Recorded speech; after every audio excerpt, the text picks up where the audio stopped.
We acknowledge the traditional owners of country throughout Australia and recognise their continuing connection to land, waters and culture. We pay our respects to their elders past, present and emerging. This is Cheryl from Dja country. I'm doing my best to go live now while we're just starting our live stream. Madge, do you have a favourite song to sing at the football? Oh, well, the first one that comes to mind was probably for an ex-Raw player that it was brought back to front of mind because the Matildas posted it on one of their posters, Hayley Razzo's song that we do. So we've got Hayley Razzo on the wing. So that's a really good one to sing, and it really gets the crowd involved. And so that's probably one of my faves. How does it?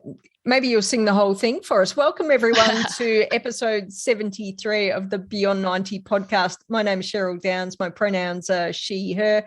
We've got a couple of different people, or Madge isn't different, but we've got Madge on the podcast. We're fortunate to have Neil Bennett on the podcast with us today to talk about his love of Perth Glory and all things Western Australia. Eric has just joined in perfect timing. He's joined the podcast as well, and hopefully we'll have Dale joining shortly too.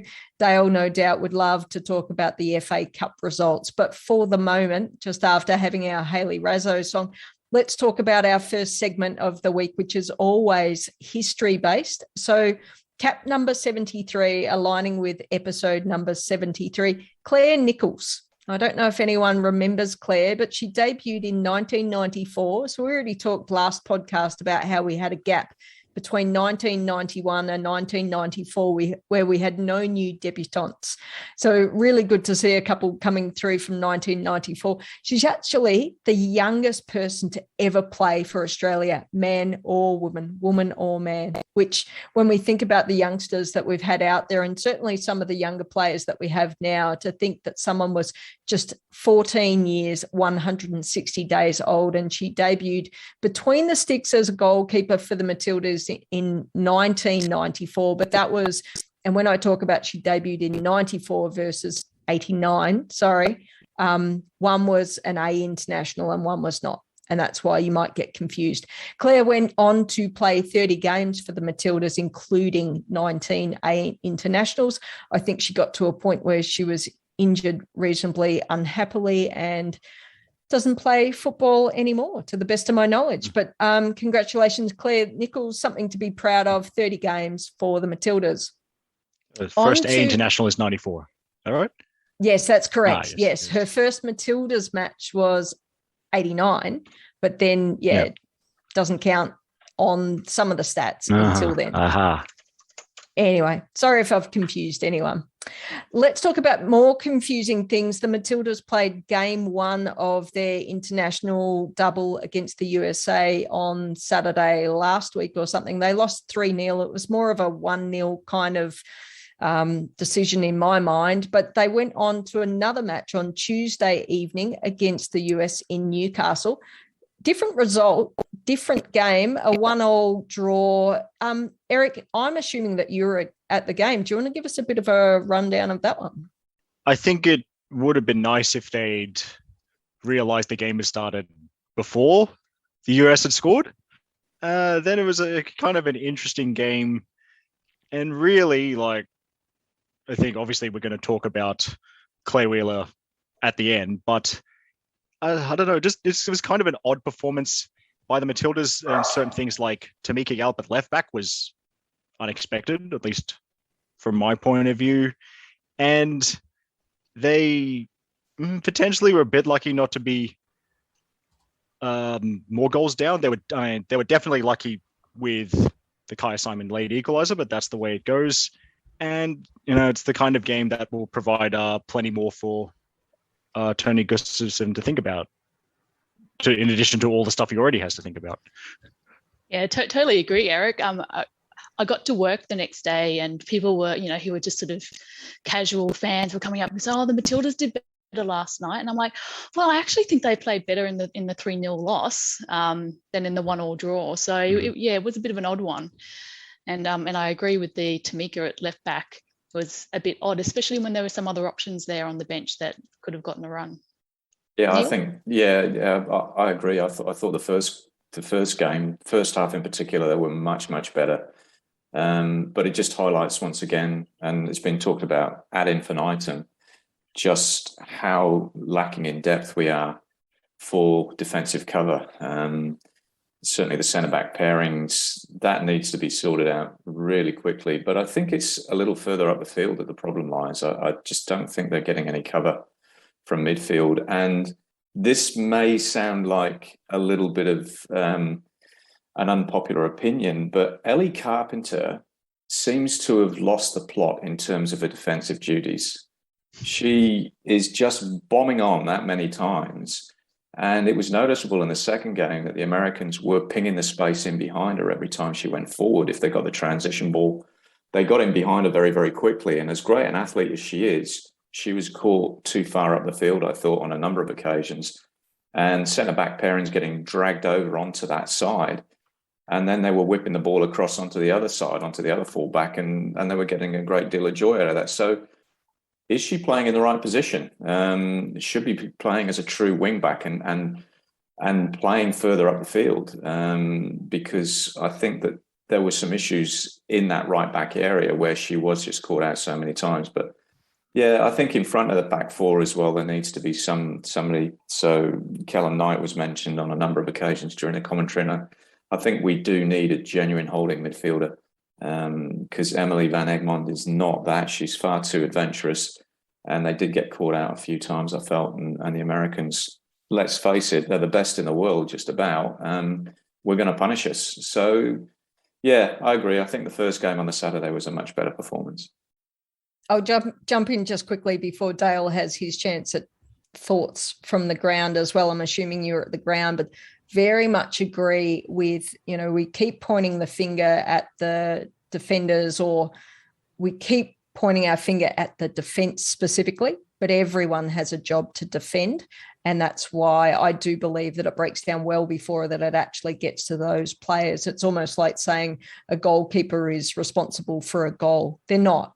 They have a job that one of their accountabilities is to try and prevent the goal, but everyone has that similar accountability. And that's why it's really good to see the way that Sam Kerr often includes herself in that defending aspect as well. She's not just an out and out an attacker who sits there waiting for the ball to be delivered to her. She's hustling, trying to get that ball as well. Dale, your thoughts? Yeah, I think I echo most of what the rest of the gang has said. I think the Carpenter's move into central defence in the first game I thought was quite interesting and also quite telling. Not necessarily so much from that game perspective, but I think also from a going forward perspective. One of Ellie's greatest gifts, for want of a word, is that she's extremely competitive. And I think that in that kind of situation where we had the first half, Nash didn't, the experiment may be a little bit too soon. Nevin was still there. As we know, she got pushed out to the right eventually. But Carpenter coming on and being the kind of leader in the in the center of defense, I think is quite interesting to see. Obviously, in terms of defenders that were on the park, she's playing at, it's her and Catley that are playing at the highest level. So I think that's interesting going forward. Second game, and kind of late into the first game, but second game, yeah, she just wanted to go for a walk, which was always concerning. But that's the way that Ellie plays. She's a very talented athlete, but sometimes, as you say, Neil, like you kind of got to be able to get up and back. But there's that kind of point that you're making about it's. I think that Claire Wheeler is the answer to the question, but I think we kind of also have to pin down more what the question is.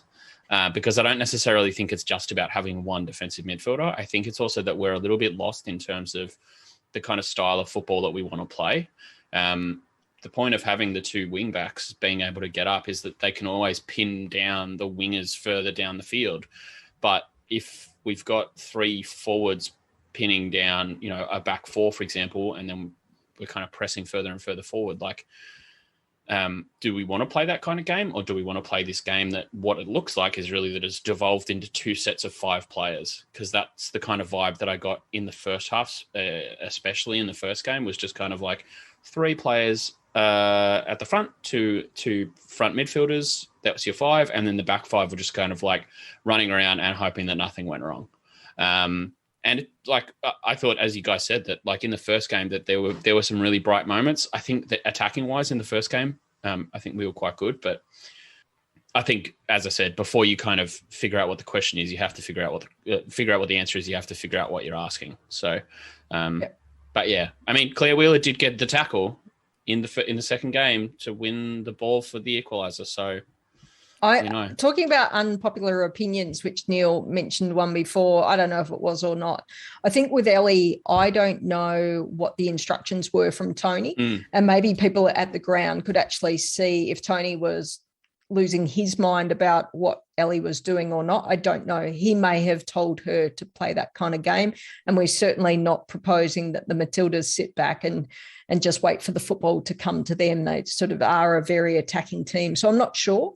My own unpopular opinion is that Claire Wheeler is not the answer to our problems, and she was on there for about 10 God. Oh, you're picking a fight there, Cheryl. Oh, what? Let me just eject. I'm ejecting everyone from the room. I'm a bit neutral. Flummoxed. This is incredible. That's a very brave opinion there, Cheryl. Well, and I have some background to it as well, right? That she's not from Victoria? Sorry, carry on.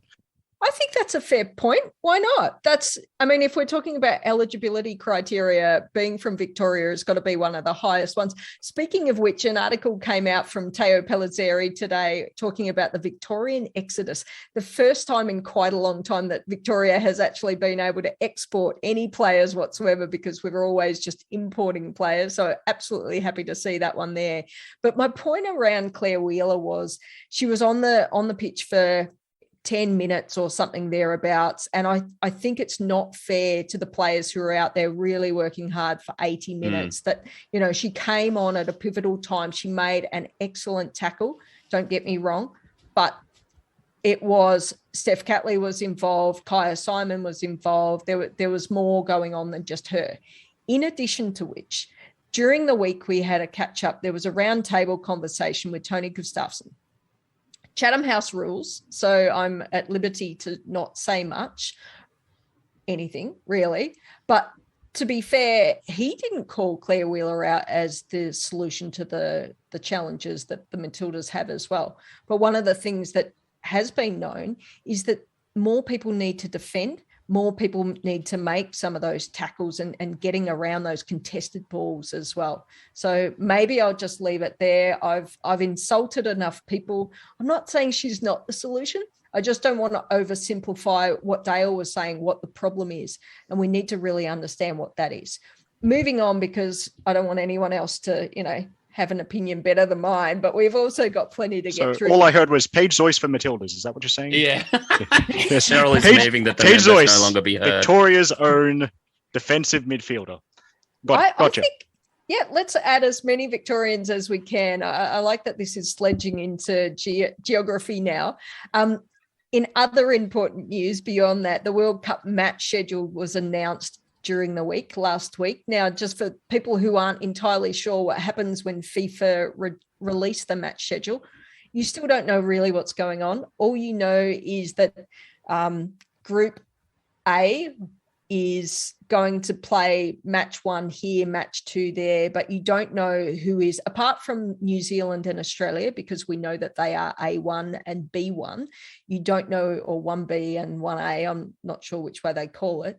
You still don't know who's playing what where. However, in saying that, for all the wonderful Melburnians out there, we will see the Matildas in their third group stage match, I think would be the way that it would work. They are going to play that one. So they play their first match in Sydney, their second match, I believe, is in Brisbane, and their third group stage match is in Melbourne. Any other thoughts from who wants to take a stab at this one about we getting in matches? Madge, you worked it out pretty well. I think Brisbane's done all right and got a few matches up there. Yeah, I still think we should have gotten a semi-final, but, but no, I mean, a good range of matches. It'll be really interesting to see, who ends up in what groups, because it would be great to sort of see I think a Netherlands or something, sort of get into a big stadium like Suncorp or Brisbane Rectangular Stadium, or whatever we're going to be calling it. But yeah, so I think, I don't have it in front of me, but I think there's a few round of 16, the quarterfinal, and the third place game. So I think generally people in Brisbane are fairly happy, and I think rightly so. I mean, it's a fantastic stadium. It's the biggest and best rectangular stadium to sort of tick all of those boxes for FIFA. So yeah, I disagree with either of those statements, honestly. Definitely the best rectangular stadium in Australia. Yep. I went to Magic Round there last year, and for the first time going there, I can completely understand why it gets so many events. There's not a bad seat. It's just a bigger CommBank stadium, basically. It's the same sort of, maybe not quite as steep on the sides, but so I think everyone in Brisbane's pretty happy with our lot. What about your thoughts, Neil? It's always the Sydney siders that get whatever they want. It's like Christmas, give them all the presents, whatever. But what about WA? You scored, now from memory, was it something like 5 matches? Yeah, 5 group games. We've got a Group B game, 2 Group Ds, a Group F and a Group H. The local commentary here was, again, it's very parochial, but, why haven't we got the Matildas? Well, we don't have the Matildas because we don't have a rectangular stadium that's big enough. And the logistics of shipping people to the West Coast from the East Coast, where they're going to have the bulk of their games, just meant that was never going to happen. The disappointing thing, though, is that even with the increased funding from the state government to make some upgrades to the rectangular stadium, as it's known on the FIFA World Cup schedule, but HBF Park, it's still not going to be big enough to get a quarterfinal. I think most people were hoping that we might get a quarterfinal. But I think overall 5 games, can't complain about that. South Australia's only got 4, so we've done better there. I mean, the big hope would be, yes, obviously we're not going to get the Matildas. We probably won't get the Americans or the Canadians, but it'd be lovely if we were to get the English, or if they were to get through the Italians. The big expat populations here would really mean that would be great. Personally, I'd love to see an African group team in the group, because the colour that they bring, and we've got. Yeah. This is the beauty of Australia. Doesn't matter where you go in the country. Whoever pops into your town as a playing nation, there will be a group of supporters there, and you get an African team in there, it's going to go mental. The colour that they bring, and the enthusiasm and the passion for the game. So, yeah, disappointing not to get a quarterfinal, but hey, it's 5 games, and if we can get the right mix in there, I think we're going to have a crackerjack tournament here in Perth. What about you, Dale or Eric? Did you guys get any games in or around Sydney? I haven't seen any news around the fixtures with any games in Sydney, so I can't speak to the amount that we'll have. But I completely agree with Neil. Because I know that there's a big South African expat community in Perth. So, like, South Africa made it to the last World Cup. There's no reason that they can't make it to this one, especially with the increased number of teams that we're going to be seeing. Obviously, it's, you're kind of preaching to the choir, asking what Sydney siders think of the match draw. I'm not going to cover that, but what I do find interesting is the way that this has been done comparatively to the 2002 Men's World Cup, which, as we know, was held in Korea and Japan. So Korea was in A1 and Japan was in H1, and then they split the difference. So A, B, C, and D were all in Korea, and E, F, G, and H were all in Japan. And I like that they've done this, done fairly similar kind of thing with this draw, with A, C, E, and G in New Zealand, and the remaining groups in Australia.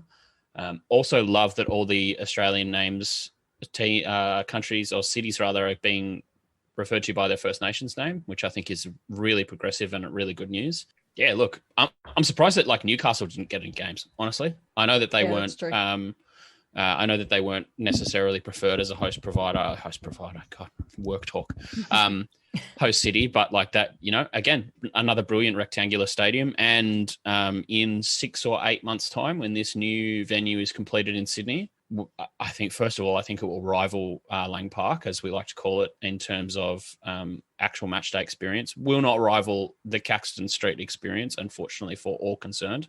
The other thing for me is, like, Sydney's got the biggest, rectangular non-MCG stadium in Australia. If we can fill that for the World Cup final, like, that's something that we're never ever going to forget. So, yeah, that's a win. Yep, I need to get off my high horse of Melbourne needing to have more games and whatnot here. I mean, it's about the experience for the fans and for the players. Eric, can I put you on the spot for the moment and say, when are they doing the full draw? When will people? And this is what I remember with 2015 and 2019. It's like bit different scenario because you didn't know which group Australia were in until they do that final draw. But for all the fans who are coming from overseas and whatnot, when will they find out which group they're going to be in, where they're going to play? Yeah, I think they'd have to wait for all, or at the very least, most of the qualifiers to be done to do the full draw. Will be roughly December? Yeah, December the year before the tournament seems to be. Yeah, it was the 8th of December last time. Yeah. Yep. All right. All right, let's move along because we've already burnt up quite a bit of time and we've got a lot of content to go through. A couple of announcements more than discussion points, unless you want to talk about them. So awards season is amongst us right now. BBC Women's Footballer of the Year, Vivianne Miedema, took that one out. I don't know if that's much of a surprise. It's less of the best in the world, but more the best in the FA WSL. Is that the way we're feeling it right now?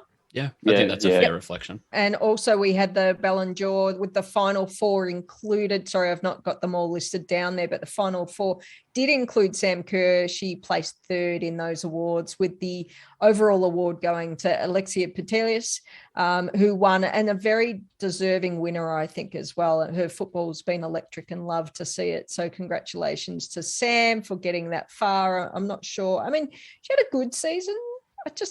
I don't know. Sometimes I sit there and I watch the Matildas matches and then I watch the Chelsea matches and I'm just, it just seems to be a little bit different. Anyway, let's talk about dub. Who wants to kick us off in terms of the dub? We had Wellington started off their very first match ever. Can I throw to you, Eric, because I feel like you were our Western Sydney Wanderers guy who loved everything about them. I feel like you've fallen out of love a little bit. Oh my goodness. Oh gosh. Wow. Okay, just untruths. But don't be fooled by my body art. Anyway, so because I made the correct decision to go to Canberra instead of Wollongong, I've only watched the mini match, but I was keeping track. Had a chat to a couple of trusted people, including Beyond 90 people, and the general commentary is that basically everyone's underestimated Wellington. We might need to revise our wooden spoon predictions. So they look like they're aggressive, tried to play an up-tempo game. They'll surprise a few teams. And on the other hand, Wanderers looked a bit passive. Keen to see, because I'm actually going up to the Hunter Valley on Friday to watch Newcastle versus Wellington. Right back Zoe McMeekin is like one of those, the stereotypical athletic fullbacks that can run all day, and like a literal athlete. I know she's also competed nationally in javelin, triple jump, and heptathlon. So, and if I could make a video game reference, she's tall with those long limbs. It's like playing against Dalsim in Street Fighter. It just looks incredibly awkward for anyone else who just uses her long arms and legs to get in the way and wrestle the ball back. So keen to see more of that. From the Wanderers' perspective, I'm glad that people outside NPL New South Wales circles are discovering the runaway freight train that is Sheridan Gallagher, because it was basically more of the same, got the ball, pinned the ears back, headed straight for the goal, and tried to demolish anything in her path. And Sheridan nearly scored in the first half off an excellent pass from Bianca Galich. And my other comment was from viewing Kelly's excellent photo gallery, which you can see on the Beyond 90 website. The game looked like a proper battle, and it looked like the two teams absolutely hate each other, which is what I like to see. Very nice. And two women coaches on that one as well, which I know that we've got 4 out of all the coaches so far this season, but head to head, that was a good one. Eric, feel like we should stay with you just for a little bit, but maybe you can swing around with Dale as well to talk about Canberra versus Melbourne City, given that Tori Tumeth didn't get on the pitch at all, did she? Or that's fine. I'll cover that off in a minute. That is perfectly fine. So Stefan seems reticent to join the pod for anything other than NPL Capital Football and Nordic stuff, which is dangerous when Canberra are playing Melbourne City. But okay. But anyway, I did see him as well as Angela Christian Wilkes, the undisputed star of the Far Post Pods, Groobs, our beloved Groobs, and Catherine Ilioski, Emma's mum. Just briefly, you got playing returns for Ash Sykes, Carly Roestbakken, Rebecca Stott. Great to see her get through 60 minutes. Oh, by the way, Carly's here until January the 7th. So that's a short-term deal. Grace Mile was at centre-back. I'd like to hear the rest of your thoughts on that. No, you wouldn't. They're bad. Okay. Then I definitely like to hear your thoughts on that. But Canberra dominated the first half but couldn't score. Then City turned it around in the second half. Did look like there was a nice personal battle between Keely Richards and Hannah Wilkinson, with Richards making a number of saves. Melissa Barbieri never stopped yelling instructions, which was fantastic. And then, as befits my New South Wales heart, Holly McNamara scored a worldie on her debut to settle at 10 minutes of time. And the goal immediately followed by the greatest double substitution in Australian football history, Tori Tumeth and Darcy Malone coming on at the same time. City held on for the win. And this is funny, after the game, I actually kind of had to say a brief hello to Darcy, and her first question was, what are you doing here? But yes, or am I just like, she was surprised that I would travel down from Canberra. Dale, I'm assuming you were at the match as well, but I didn't hear your name thrown out there. No, I missed this one. I didn't get down to Canberra for this one, unfortunately. I have a life in Sydney. Well, maybe you did go to the Sydney game then. If you want, I did go to the Sydney game. We did get to the Sydney game. Look, I think Eric summed it up really well. Canberra, I think they played really well in the first half. Legitimately could not hit the side of a barn. They Ash Sykes had an effort from about 6 feet away from the goal and spooned it over, and I was just like, this is not going to happen tonight. It's round one. Round one's rusty. Yeah, and also she hasn't. Impression. Yeah, she hasn't played a lot either. And I think that Canberra obviously having a bit of success last year, the majority of the players have stayed and or have been there long term. And I think that second half they just kind of dropped their heads. City got the better of them physically, and just especially with the way that McNamara scored and the fact that it was relatively late on, I didn't really expect Canberra to get back into the game at that point. But in saying that, I think there's a lot to like about it. Grace Maher at centre back is not that. I never want to see that again. Just completely, I think the loss of her as a midfield playmaker is completely above and beyond the gains that you get from any potential wins at centre back. Yes. And I honestly, I would have preferred to see Canberra play like a 3 at the back and play 5 in midfield or something like that. I think that you've got to have Mar further up the pitch. I know that they don't have Garlich this year. Flannery's obviously still out with the knee injury, so they are a little light on numbers. But at the same time, I can understand. It's the same kind of thing with the Ellie Carpenter thing. I can understand why they did it. I don't like it. Please don't do it again. What about your thoughts on Sydney FC versus Newcastle United Jets? Speaking of first round games, I was actually kind of impressed by Newcastle. The goals that they conceded were one was from a set piece. Seamson beat the keeper to the ball for the first goal. Vine scored a lucky goal. She was in the right place at the right time. I think Claire Coelho had one of the best games as a goalkeeper we're going to see all year. I think she was fantastic. The biggest thing that you won't be able to tell on the match report is the fact that it was blowing a 40-mile-an-hour breeze southerly at Cogra, to the point where both keepers, who are the two biggest kickers in the league, couldn't get the ball past the centre circle when they were kicking the ball into the wind. So they were basically starting with a 20-metre handicap in terms of attacks. I think Cortnee Vine was a fairly reasonable player of the match. But in saying that, I was really impressed with Coelho. I think Eric, you were there, the player that went off for Newcastle. Went off or sent off? Tiana Jarba was sent off, so that was not great for the silliest yellow card you'll ever see. Yes. But Newcastle did have a player come off in, I think there was about half an hour into the first half. Yes, Bethany Gordon. So that was her Beth Jets Gordon, debut. that's right. So And, hopefully there's some news around that in the coming days. But it is. Ash Wilson actually said after the game, it's the medial ligament, which I think you were telling me that's the least severe of the ones. MCL is like MCL is the one that you would want to. Well, if you're going to do a knee injury, you're probably going to want to do your MCL because there's a lot more that you can do to support that section of the knee. Yeah, I see. Okay. Still wouldn't recommend it. Oh, absolutely not. There was, so Sydney FC goals for each of their front three, which, I mean, they'll all love. Very promising Sydney FC debut for Sarah Hunter. I did not expect her to start. She assisted Vine's goal with a neat flick from the corner. And as you pointed out, Dale, the press box was bizarrely wearing long sleeves, which just, okay. I also like to see an A-League women debut for former junior Matilda Carly Johnson.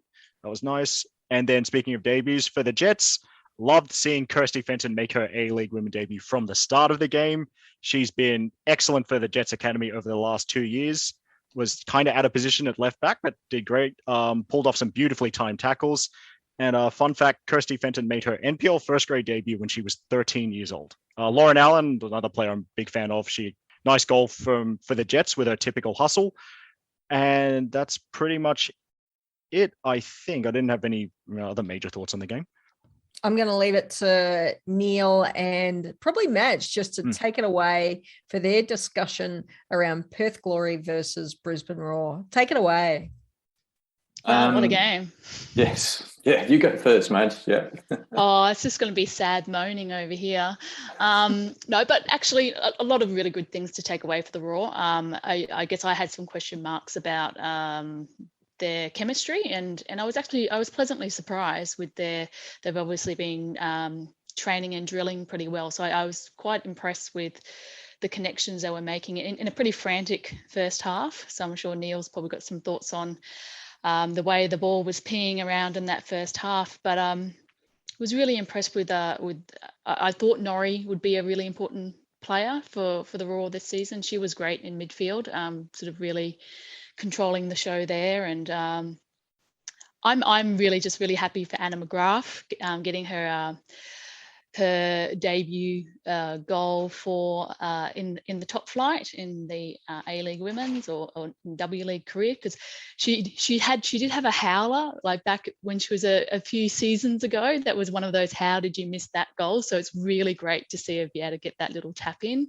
and you could tell that she was really happy at halftime as well, getting on the scoreboard there. Yeah, actually it was taken away from her initially. The on-ground. That's right. Don't take it away from us. No, the on-ground announcer gave it to Jessie Rashard, so there was a bit of confusion initially. But yeah, look, you're absolutely right. First half was just mental. What was great, being the first game that's ever been played at Stirling, Macedonia, the crowd that turned out, a 7 p.m. kickoff in Perth. It was a beautiful evening. They had 1,000 through the gate, which they haven't had in ages. So that was great. And I think that's a real sign of what's happening with the league now, with the marketing that's coming on from Paramount Plus.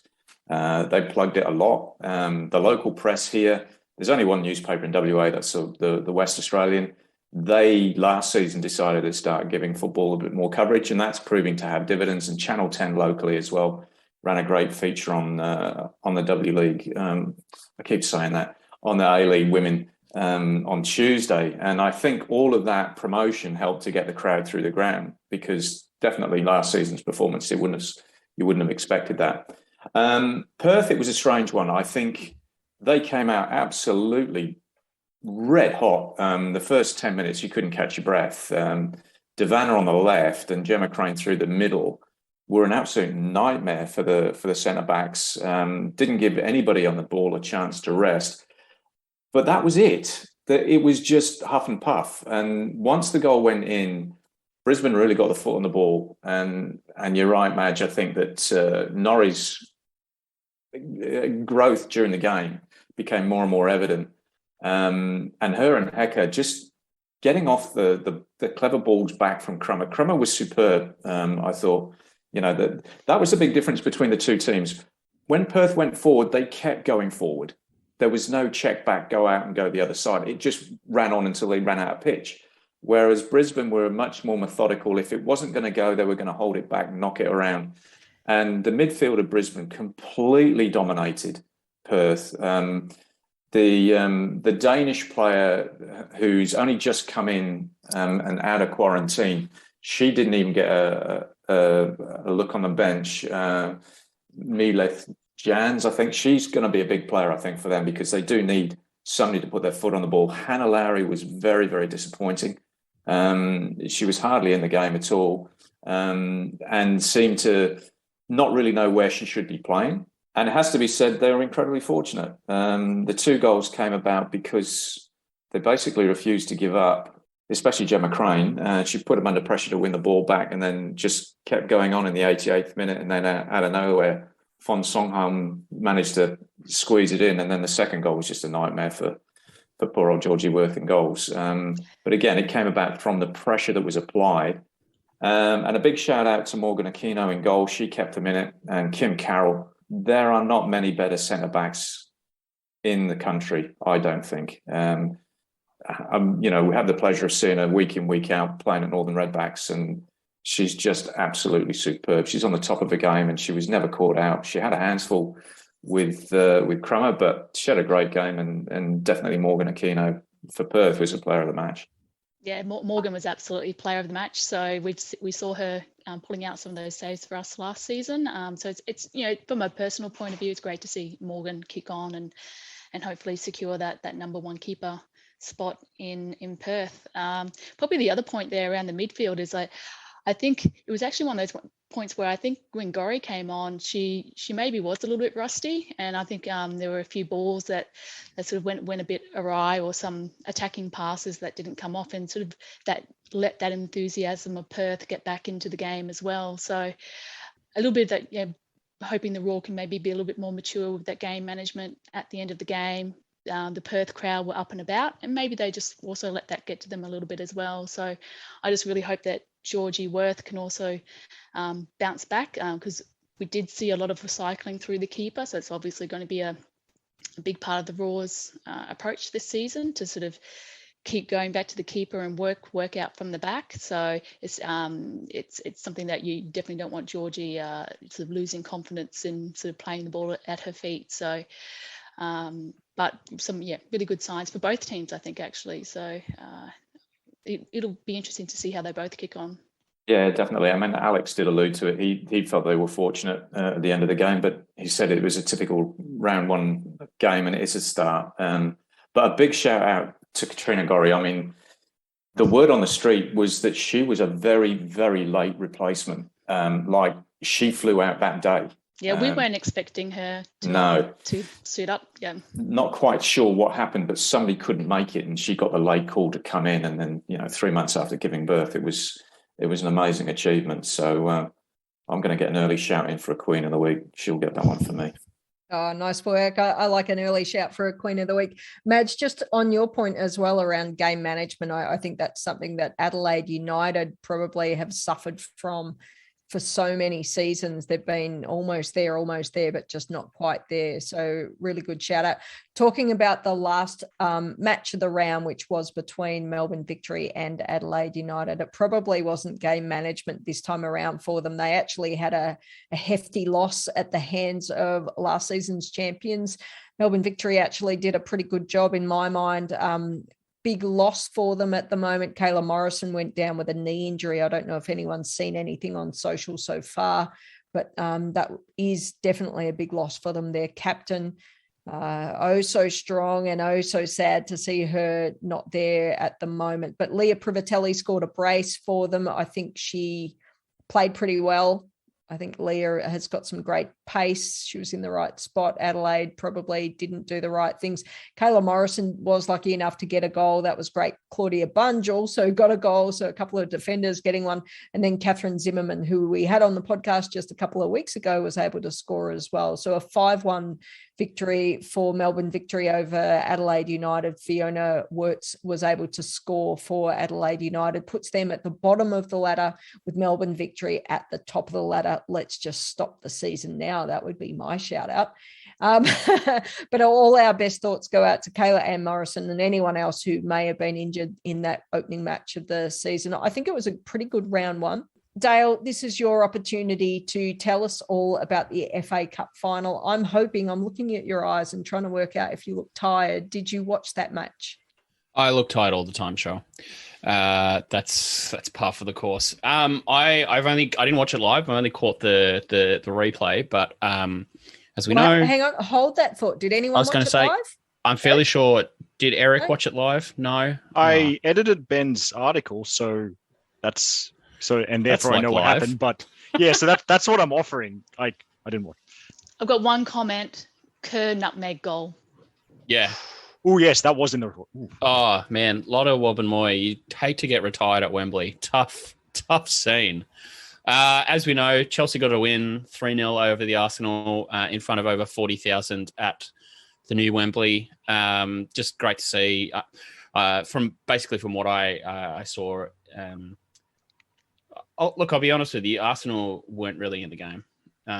Chelsea just looked like they were a far superior team, which is kind of surprising because when it comes to the league, they've been fairly even this season. But I think it was more of a case that, Chelsea have that pretty incredible front three or four. Harder, Kirby, Kerr. You've got Fleming slightly in behind. And then they've got a fairly impregnable backline. I described this game to my partner as specifically regarding players like Miedema and Ford and players like that as being kind of the immovable object meets the unstoppable force. And in this case, I think the unstoppable force really just went straight through the object. But yeah, as we said, Kerr with best on ground performance. First Australian to score at Wembley in a cup final since, I don't know. And I think from when I saw the highlights, BC. She was fantastic though. Yeah. She was all over the place. She could have had a first half hat trick. So I saw that as well. Missed a few spots as well. Yeah, there was one. I think it was her first shot. She was 1-on-1 with a keeper, and she's very clearly tried to turn her hips out and hit the side of the ball into the closest corner, and she's just fluffed it, which happens. But it was just kind of weird seeing her miss. She's been all over those kind of goals all season against, all kinds of opposition. And for her to kind of fluff her lines like that was really kind of foreign. But then, as you said, the goal that she scored early on in the second half was just, properly class finish. And then the chip over Zinsberger. I mean, the Matildas Instagram admin really did Steph Catley dirty because the photo that they put up, you really hate to see it, but phenomenal finish. And the composure to score like that is, I know that she didn't win the Ballon d'Or, but it's just incredible to think that she is world class. That was a properly world class finish. I thought that was a super goal actually, and something that we don't see in Sam Kerr enough in the Matildas, and we've talked about the midfield and whatnot, and there, she needs to be supported in a better way. But yeah, that one was class. Very, very dirty that she was doing that to Steph Catley, but it is what it is. And then she went off and finished it and made, anyway.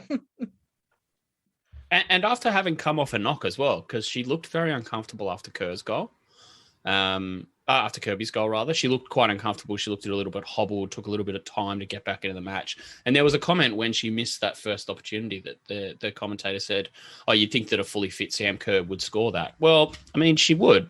And she then went on to score 2 absolute pearlers. So put that in your pipe.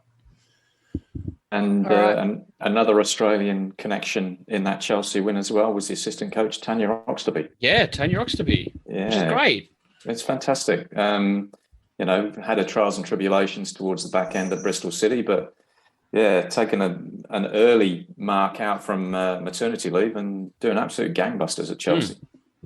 Her post, I think it was on social media, was quite nice about people saying that you'd get there eventually, and now she's there. So I think it's obviously quite bittersweet with what happened at Bristol City.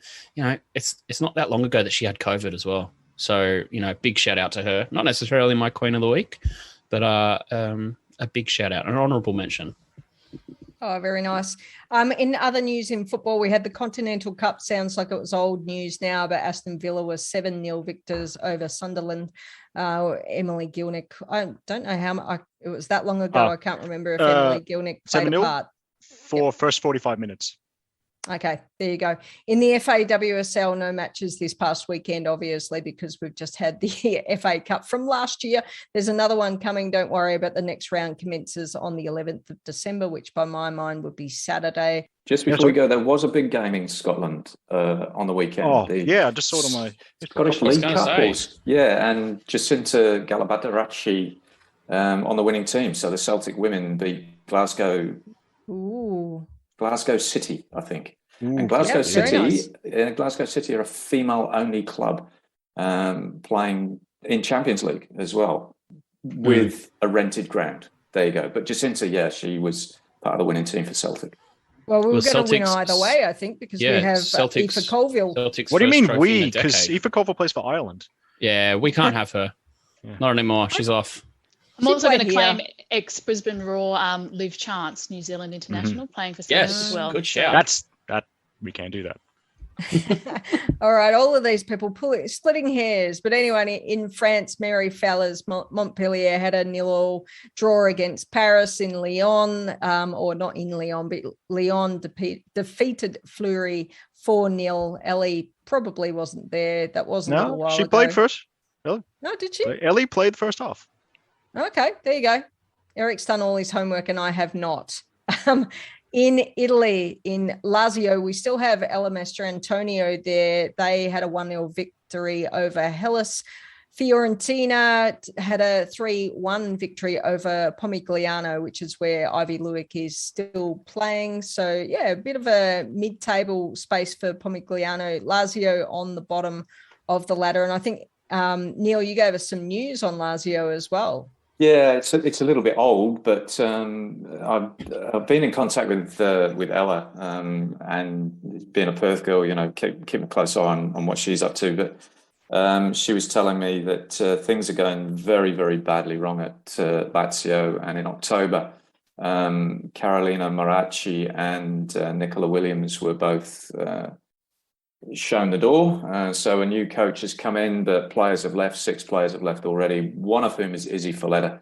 And she has gone to Brisbane. That's been confirmed. She is at Brisbane. There you go. A little present for Eric. Make him happy. All right. And then the last match that we'll talk about at the moment in the Netherlands, PSV, where Amy Harrison plays, had a 1-0 victory over Feyenoord. Doing my best to pronounce things as much as possible. I have not done my homework for Queens of the Week. Eric, take it away and then throw to whoever you want, because it doesn't look like anyone else has done their homework either. I always do my homework so I can pick multiple Queens of the Week. So I won't take up too much of your time. One, going back to the nation's capital, Holly Caspers made her A-League Women debut for Canberra United. It's a great comeback story 2 years after she suffered an ACL injury at the World Uni Games in 2019. Lovely to see that she had her own personal fan club with signs, and they call her Greyhound in honor of Holly's blinding speed. I'll definitely be using that in commentary. And 2, Cortnee Vine made a triumphant return, from a knee injury, which caused her to miss last season's dub finals and the entire NPL New South Wales season. We've covered it. Scored a goal, set up 2 more. And I will be starting a Vine for Matildas campaign. And number 3, I try not to repeat Queens of the Week, but I couldn't avoid this. Denise O'Sullivan scored a hat-trick in the Republic of Ireland's 11-0 win over Georgia, her first career hat-trick. So she's a queen of all time for me. So Ireland second in their World Cup qualifying group and on track to participate in the world's most convoluted playoff system. Look it up yourself, but take a couple of headache tablets before you do so. Who are you throwing to, Eric? Neil, you picked Katrina Gorry? Yeah, I did. And a big shout out for her, so soon after coming back from giving birth and jumping on a plane and flying over at short notice. Mm-hmm. But also in the same game, there was a lot of substitutions going on, but one in particular, you take the oldest Perth Glory player off in Lisa Devanna and you put on the youngest player in your squad in Poppie Hooks to make her debut. Remarkable story from Poppie. She was at 14, she was the under 23s equivalent of NPL Player of the Year. Didn't go through the NTC system, has come up all by herself, and has been a phenomenal player for Murdoch Uni Melville for a good couple of seasons now. I know Alex has got huge raps on her. She would not have been given a run at Glory until we had the injury to one of the players, so she's coming on that. And also, I think a slight mention for Morgan Aquino coming back the way she did. Well, I'm going to stay with the same game, and I'm going to give my Queen of the Week to Anna Margraf for getting her debut goal, which was bloody brilliant in her words. So yeah, big shout out to her. And I think also just a big shout out to Gemma Lewis and the Wellington Phoenix. I just think it was great that they came out and defied expectations and to really put in a great performance to pick up points in their very first game. I also have two Queens of the Week. Well, in one sense of the word. First of all, I'm going to head overseas. My Queen of the Week is Ellen White, who surpassed Kelly Smith to become England's greatest goal scorer of all time in the women's game. That's in the 20-0 win over Latvia. There is a lot of talk about that this week. Also, shout out to the England staff who had to give away 4 match balls for hat tricks.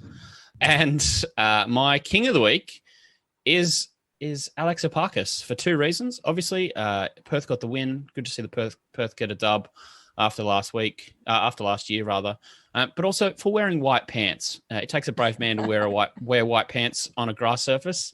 So he gets my King of the Week. Very nice. I had noticed that myself. Anyway, Queens of the Week from me, I haven't got any homework done, but you'd have to say Sam Kerr for starters. I mean, we kind of expect big things from Sam, but if she were just a regular player scoring 2 goals in the FA Cup final, I think it'd earn anyone that title. So big shout out to Sam Kerr, and also a shout out for maybe sharing the love and being comfortable in who you are and talking about your girlfriend on all those channels. I think that's really important, just normalizing it and making it okay for any fans, young or old, to see that it's all okay and you can be very happy. So shout out to her. I spend only a small amount of time on TikTok, and there's plenty of love dedicated to Sam on there. I did enjoy Sam, Kirsty Mills putting up a selfie and lots of people tagging Sam in the comments and then her replying, "Thanks, guys. I wouldn't have seen this otherwise." I like that one. Good on you, Sam. Also, Queen of the Week, shout out to Kayla Morrison, like we said. Hope you're okay. Hopefully you get some good news on that, and keeping the love in the Melbourne and Victory space. Shout out in advance, Queen of the Week in advance, to Lynn Williams, who has signed with Melbourne Victory. We didn't go through any of our squad updates. I think Lynn Williams is there until January 7th, January 9th. Yeah, January 7th it is. Yeah. So I think that's exciting. I remember when she played for the Wanderers, and it was really exciting to see her there. And I hope that she'll slot in quite nicely in Melbourne for Melbourne Victory. Just perfect timing to get 2 games against the Raw. Well, it works well, Madge. What are you saying? I'm not sure. It's a shame she doesn't play against the Wanderers. That would have been hilarious. But oh well, I can't get everything I want. Wouldn't be the first time. All right. Well, thank you all for joining us. Sorry, Cheryl. Can I just you just reminded me of a Joker of the Week. Since and my Joker of the week is the entire A-League women's competition. Since our last pod, there have been 23 players announced in one form or another. And from myself and Ben Laws, who runs the wonderful She Plays website, thanks for nothing. Yeah, good call out. Shout out to Ben and She Plays as well. I know that there's a mini league out there if you wanted to join the Beyond 90 mini league. We'll try and add, if Eric's doing the show notes right now, maybe Eric will add a link in there for how to join. I've given up. I think I was that bad. I couldn't do any worse. Maybe if I can't do any worse, I should have stuck with it. But thank you all for joining us on the podcast. Great to talk about football with you, and hopefully all of our listeners have enjoyed that. If you liked it, give us a shout out. Make sure you subscribe, or just keep listening when we're on Joy Radio and beyond. So on behalf of all of the team at Beyond 90, thank you very much. Talk to you later. Bye-bye.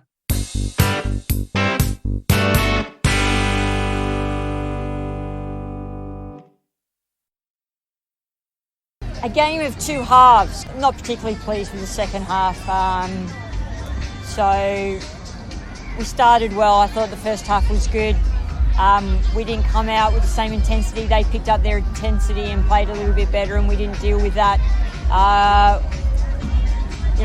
we needed to control the ball a little bit more. We weren't able to do that.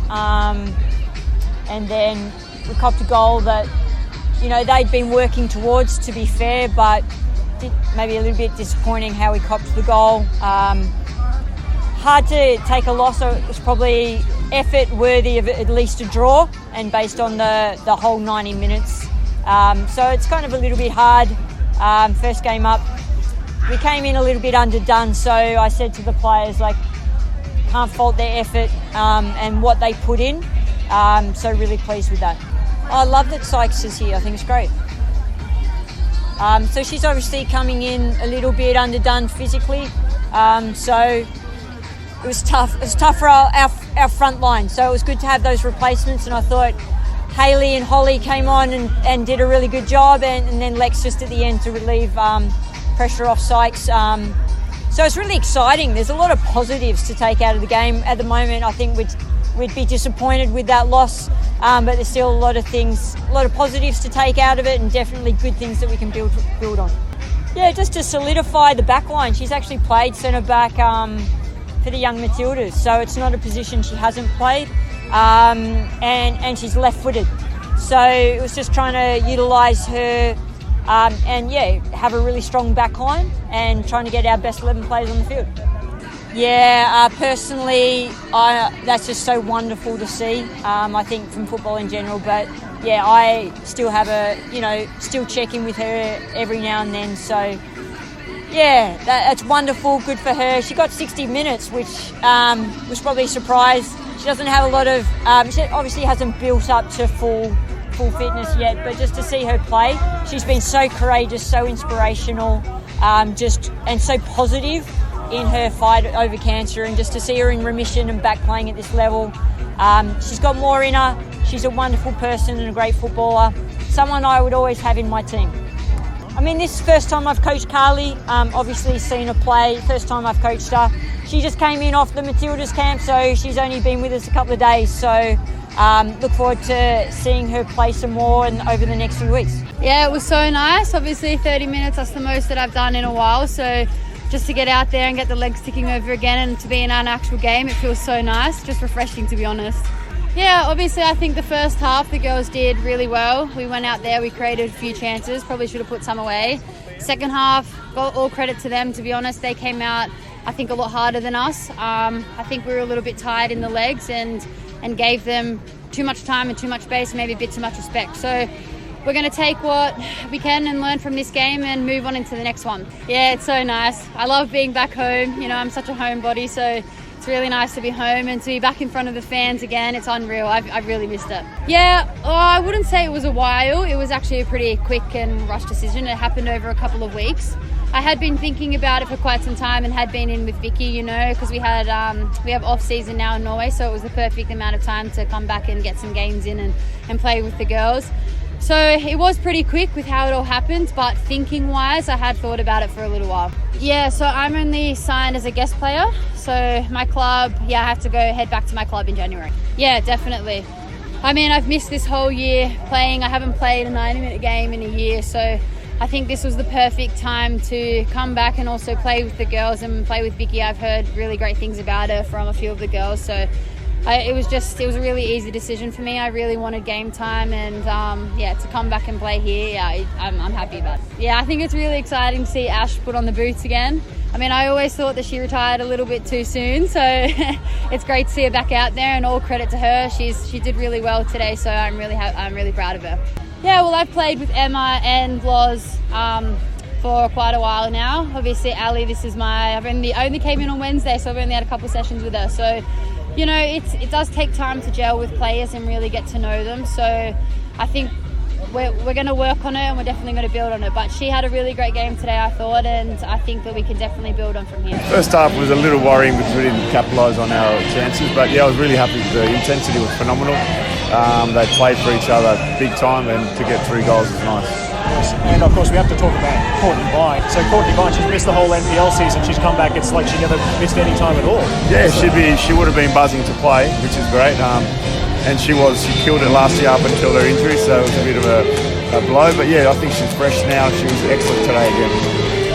And so you mentioned the first half, which I thought you in like first 20 minutes that the Jets kind of got back into it. Did you feel like you needed to change anything at halftime? No, not at half-time. We knew what we were doing wrong. They were countering from our bad passes, so we shored that up a little bit, and then we were just patient in terms of finishing instead of being a bit psychologically hurt from that, but we just kept going. Yeah, and of course, it's not just the players that played. You've also got Kate Satchel and Cote Rojas this season, so it's just about wanting to kind of create that competition, I suppose. Yeah, it's going to be really difficult, to be honest. So I was feeling good up until that question, so now I don't know. They're coming back next week, so it's going to be tough to fit him in the squad after having a great performance today. Yeah, and you got a debut for... Yeah, good. Thanks. And we got a debut for Carly Johnson as well near the end. She's kind of a lesser-known player, but what was it about Carly that made you want to give her a scholarship here? She's like Vine, just a bit bigger and stronger. Same pace, goes direct. She's only young, so I saw her years ago when she was 14 at Manly, and I knew then she'd make it somewhere, so she did well. Yeah, and I'm happy she got her debut. Yeah. So Cortnee, I mean, how was that? 1 goal, 2 assists, great way to start the season. Yeah, definitely a great way to start the season. The girls played amazing. I can't ask for much more. Just looking for the season ahead. It's amazing to play with these girls, and the quality just keeps getting better and better. Yeah, and of course, unfortunately, you missed the whole NPL season. It's been a tough year for you in many ways. Was it hard to get back to this level?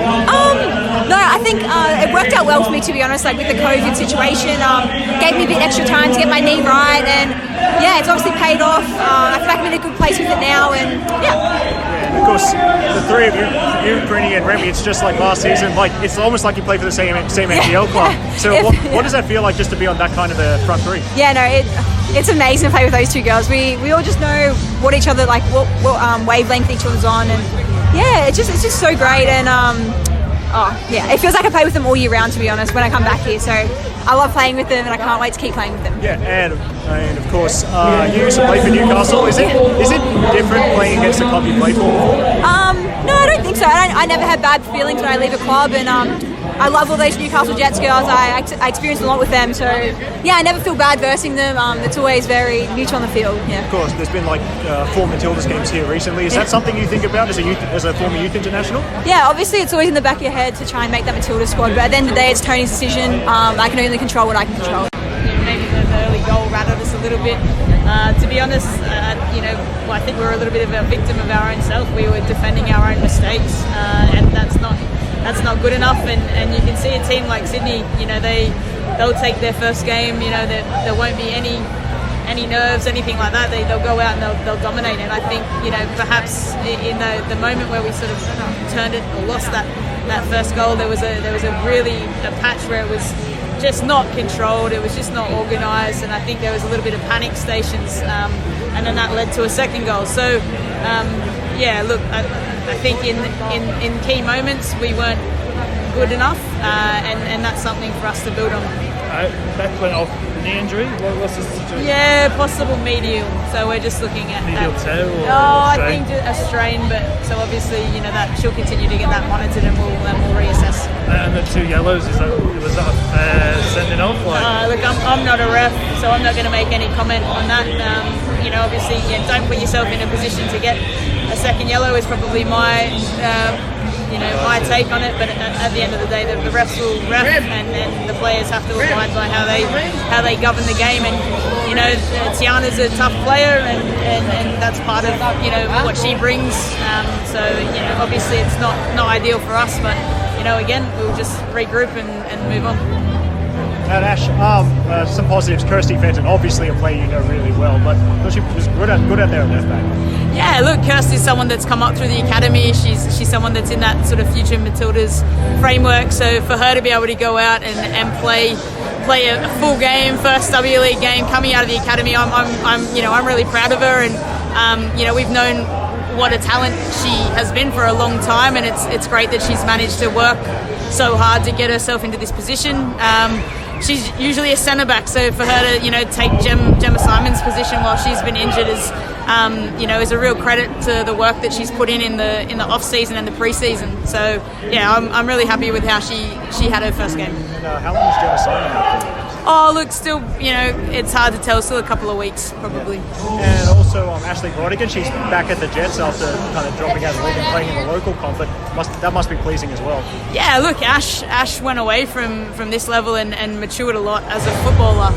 So it was really good for her to come in and train and train on and trial and to be able to work her way back into a squad. Again, very happy for another Academy Newcastle product. So to be able to give opportunities to our Newcastle girls and know that they're able to put on performances that are warranted of being in an A-League women's competition, it's fantastic. Well, speaking of Newcastle, you're back home next week. Must be looking forward to playing in front of your home fans against Wellington on Friday. Yeah, it's going to be fantastic. Double header with the boys, so it's always great. We always get a good crowd coming to McDonald Jones Stadium to support both teams, and I think a home game is going to be something that the girls are going to look forward to, and hopefully that again motivates them to go out and put on a show.